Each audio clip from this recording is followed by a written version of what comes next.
Oh, slideshow, there you go. Okay. I changed it. So, hello, welcome to Menstrual Cycle and Yoga workshop. Julia, if you have any questions or at any point, feel free to just ask as we go through, or at the end, either one. So, I'm going to start introducing myself. My name's Nour. I'm a yoga instructor at 6 Pillars and founder of Kaolin Yoga. I'm a cyclical living enthusiast and mental health and wellbeing professional. It's a great photo by Grace from 6 Pillars as well. So I'm just going to start off by talking a bit about our circadian rhythm and what we refer to as our infradian rhythm. So when we think of circadian rhythm, we think of our sleep-wake cycle, maybe our daily routine and how we can keep that in check, which is super important. And we all have that, whether we're born male, female, we all have a circadian rhythm. But as people who menstruate, we've also got another rhythm, which is our menstrual cycle. Sorry, I'm just going to close the window because I think there's some kids running around outside and it's just...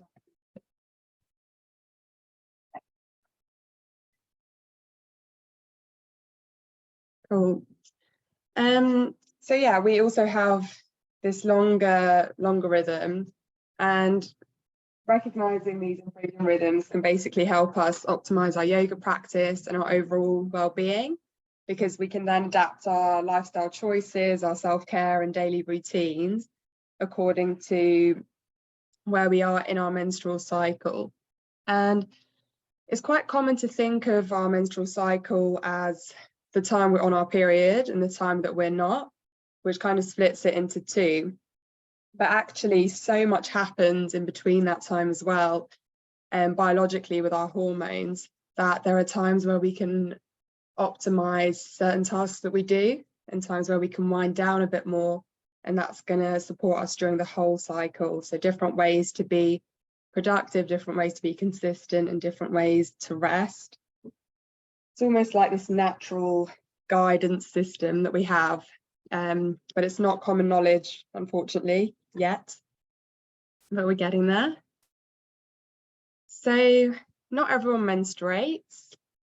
Yeah, you know, I didn't have a period for about 3 years when I came off the contraceptive pill.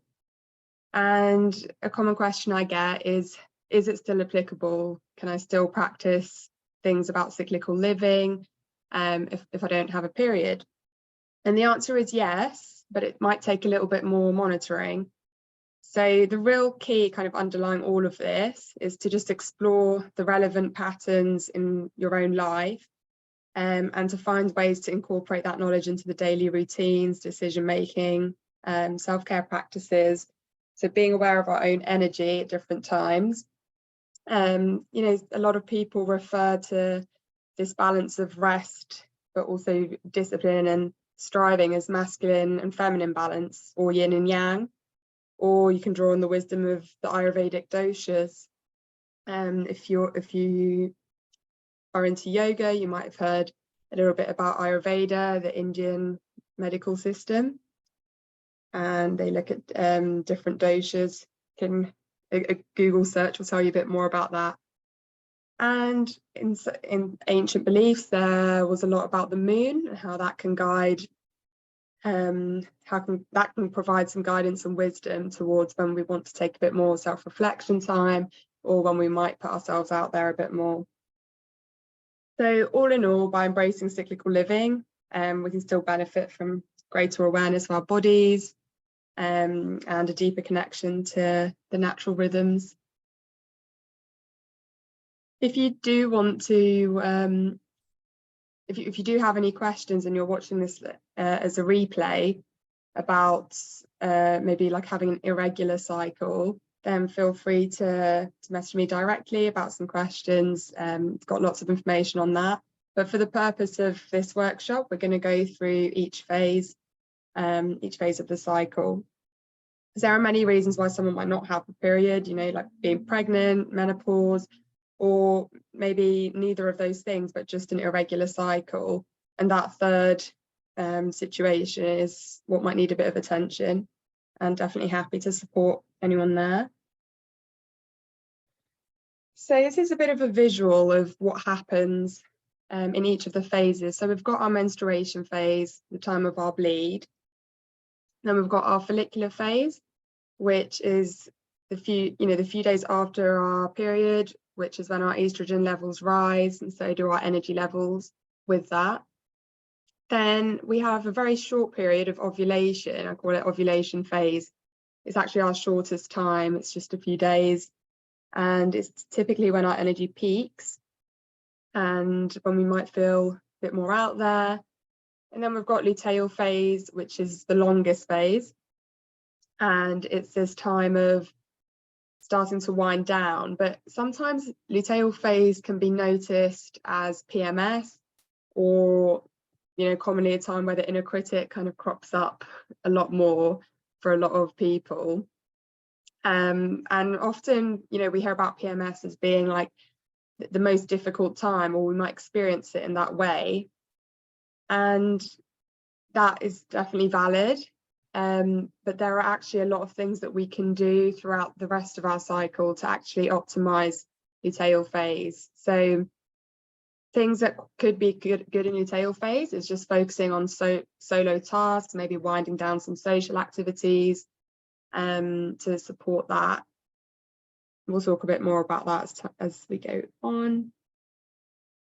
So going into menstruation, about 3 to 7 days, thinking about that yin energy, so your magical menstrual bleed. And I say magical because back in the day, it really was treated that way.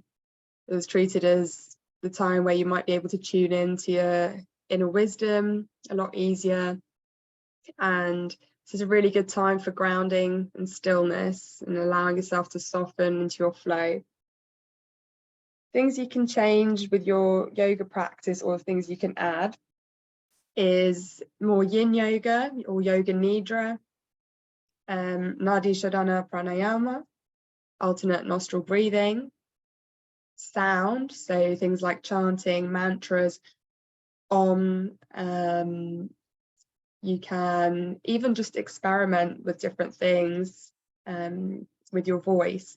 Can be really soothing for the nervous system during your menstrual cycle, during your menstruation phase. And connecting to the womb space area, so this area just underneath the lower abdomen, bringing your hands there and taking a few breaths can feel really good. Some things for reflection to consider is, what can I let go of, and how can I honor rest in these times? So just before we go on, when going back to this graph, it really does explain why sometimes we might feel like we're really raring to go and get things done, feeling confident and sure of ourselves, and other times we might be feeling a bit more critical, lower in energy and not quite understanding why. Or maybe there's an issue that's come up for you, likely to be around luteal time, that, you know, I don't know if this might have happened to you as well. Definitely happened to me in my previous experiences. I would be speaking with my therapist like something's really the worst thing in the world when I'm here. And I get to maybe about follicular phase and I'm like, oh, actually, like I'm okay with that. I don't really like need to think about that anymore. You know, the problem's not so bad. And then I get back into luteal phase and I'm like, no, this has come up again, this is important, I need to address it. So when I learned a bit more about cyclical living, it started to make sense why certain things would affect me more in different phases.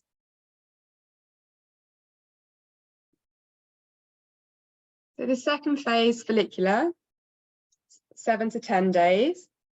It's when energy starts to rise. I put a nice picture of some flowers blooming there, and kind of embracing that yang energy. It's a really good time for creativity and exploration.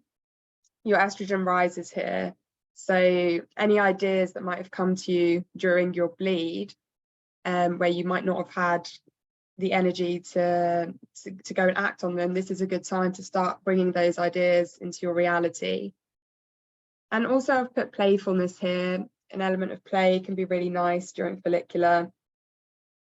Implications for yoga practice, maybe some creative hatha and vinyasa flows, explorative movement, trying out any, if you're working on any advanced inversions or poses, working on them in follicular can be really supportive of what you're trying to do. And you might notice this as well if you go to the gym regularly. You might notice kind of the time just after your period being able to lift a bit more versus the time just before your period. Kapalabhati pranayama is really good to support the rising energy, type of breath work that involves really rapid inhales and exhales. Again, YouTube, if you don't know what that is a good place to go. Some things to reflect on. Where do I want to direct my energy, and to which habits and routines, or which new habits and routines am I trying to bring in?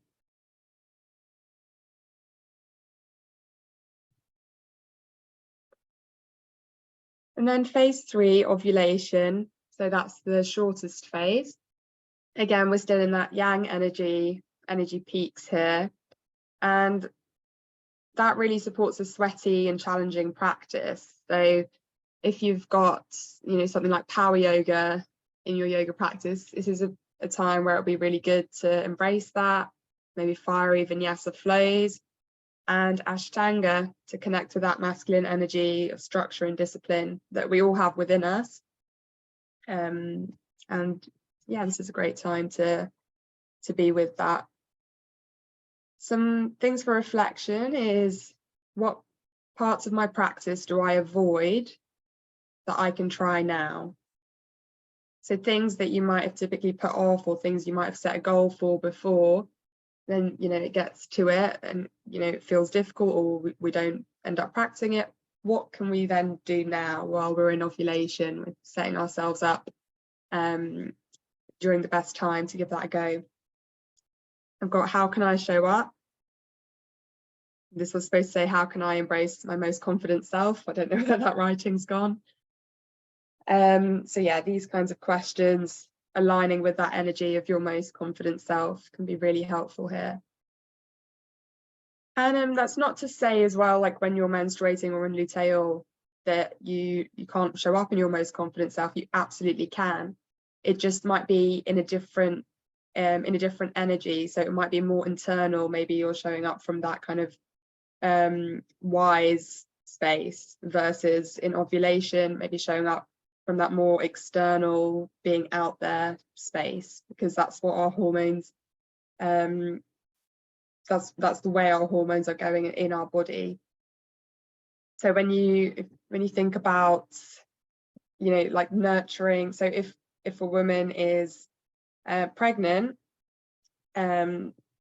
it's kind of like the response is similar to what we do in luteal, where we're kind of trying to wind down and create a nurturing space in our uterus. This is just what's happening on a biological level. So in luteal, it's that similar energy, even if we're not pregnant, that's coming through, that's shining through, this need for nurturing ourselves. And yeah, with ovulation, it's typically a time where we're most fertile, which also explains that that drive to kind of be more out there, maybe embrace more sensual energy as well during that time. It gets really interesting as you start to monitor yourself, what shows up for you, because it might, if it's a little bit out of balance, it might be completely different. So interesting to see for yourself, because menstrual cycle is so personal.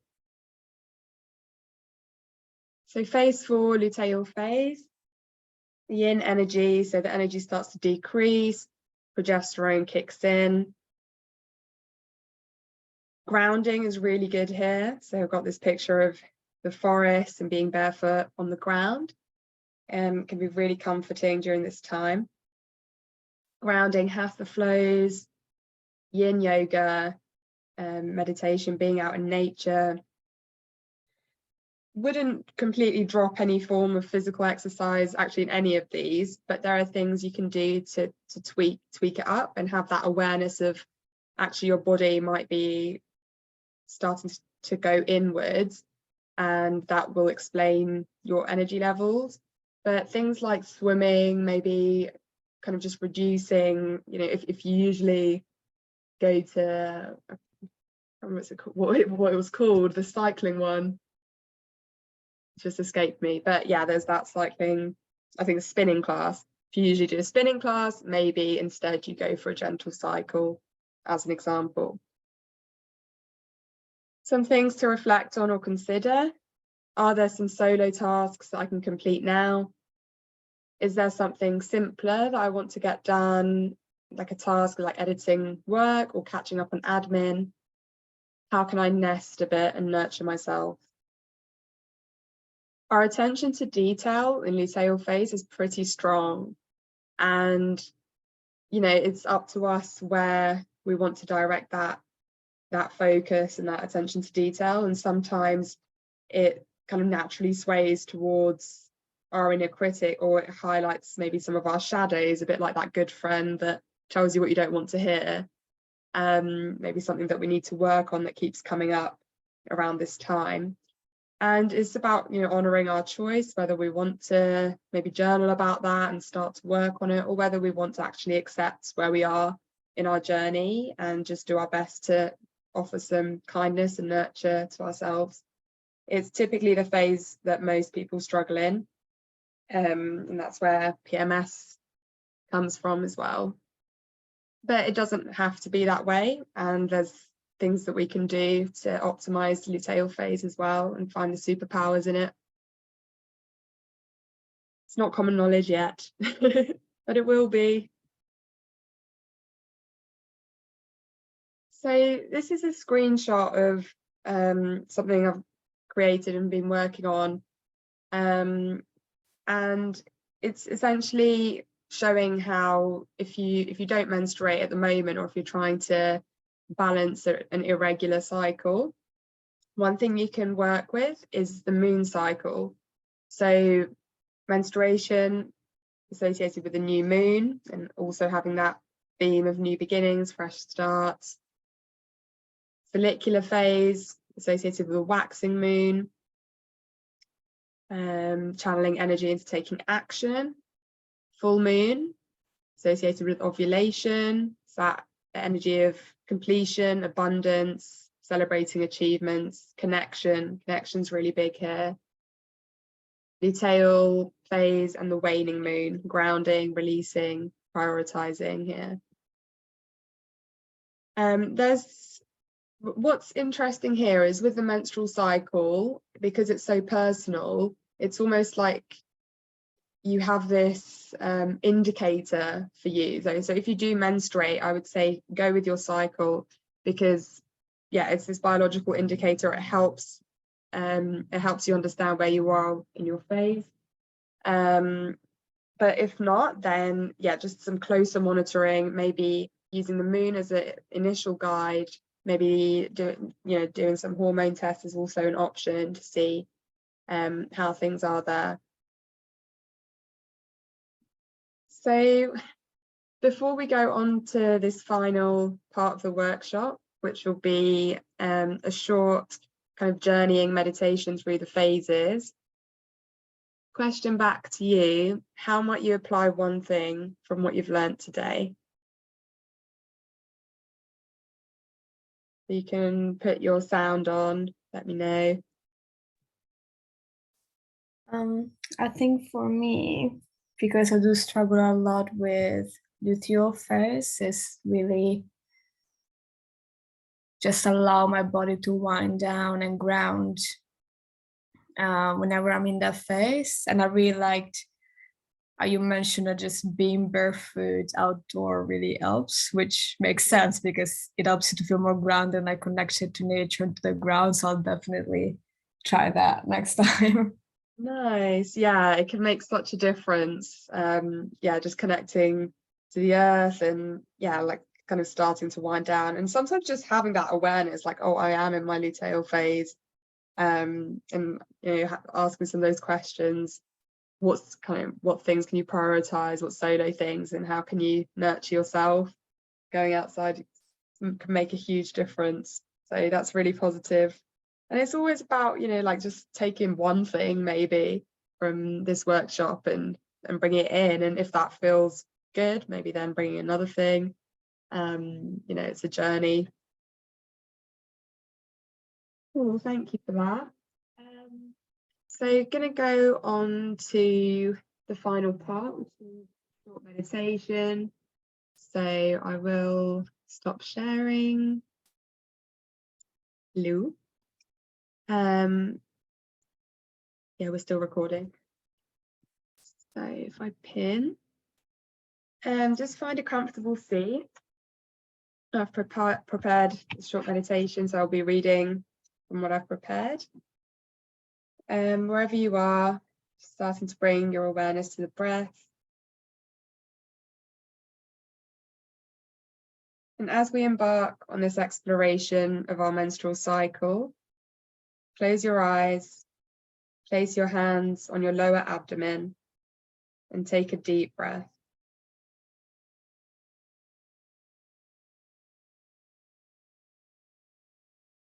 Connect with your womb space, the sacred center of your feminine power.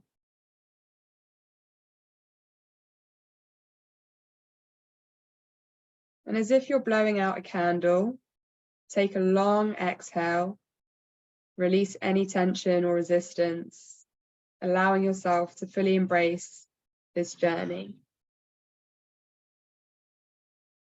Closing the mouth as you inhale, envision the energy of renewal entering your body, awakening your inner wisdom. And 2 more times like that.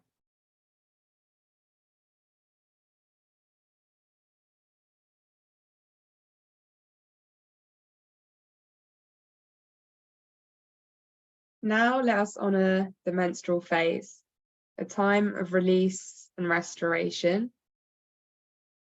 So with your eyes still closed, imagine a gentle river flowing through your womb space, carrying away anything that no longer serves you.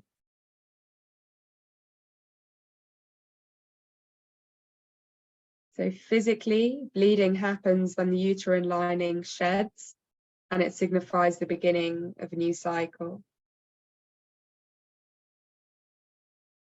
So as you release any physical or emotional burdens, trust that space is being created for new beginnings.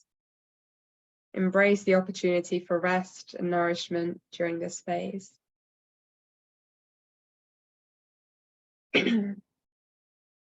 Now let us transition to the follicular phase, a time of growth and new possibilities. Slowly opening your eyes, maintain a soft gaze and bring your awareness to your body. Maybe take some head rolls here, a little bit of movement, stretching overhead.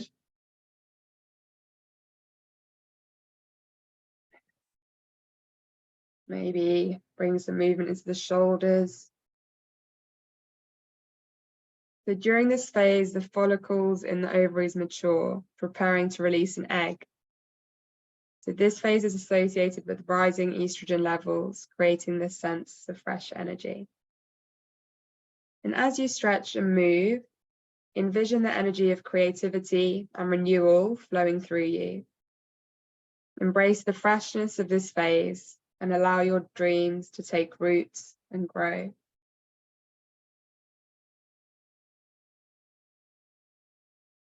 Next, the so-called pinnacle of fertility. It's a time of heightened energy and connection, the ovulatory phase. So maybe find a comfortable standing position now. Or if you are still sitting, maybe just lengthening that little bit more, bring the chin up slightly, and bring to mind the most confident version of yourself. The version that notices any resistance and courageously chooses to move on through it. The version of you that has decided to show up today and beyond that. The version of yourself that takes action and that applies the wisdom that you find.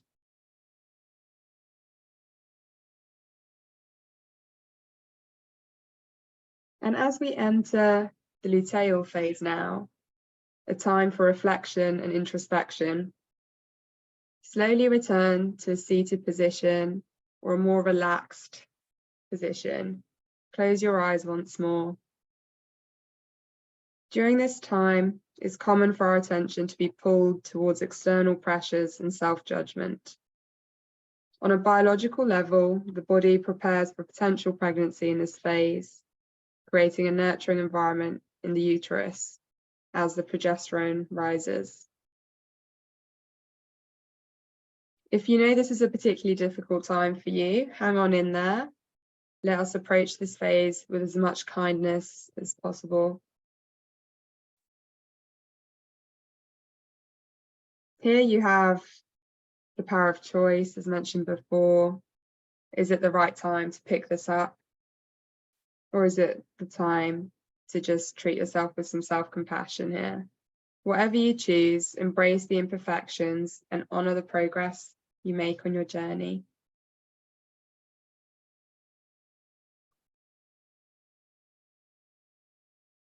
So both scientific research and ancient wisdom has shown us that honoring the cyclical nature of ourselves can bring about so many benefits. Recognizing and embracing the different phases, we gain insight into our energy levels, our emotional patterns, and general well-being. So take a moment as we finish to ground yourself, breathe deeply, and open your heart to the cycles that can guide us.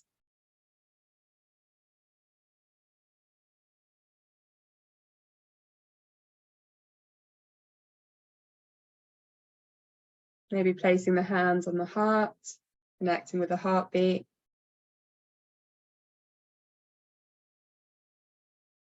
An inner smile for yourself. I hope you enjoyed this workshop. Thank you for being here. And let me know how you found it. Thank you, Nour. I genuinely really like this meditation. Yeah. I'm very glad we're recording this because I'm gonna be doing it again. It's really good. Thank you. You're welcome. I'm glad you enjoyed it. I'm going to stop recording. Yeah.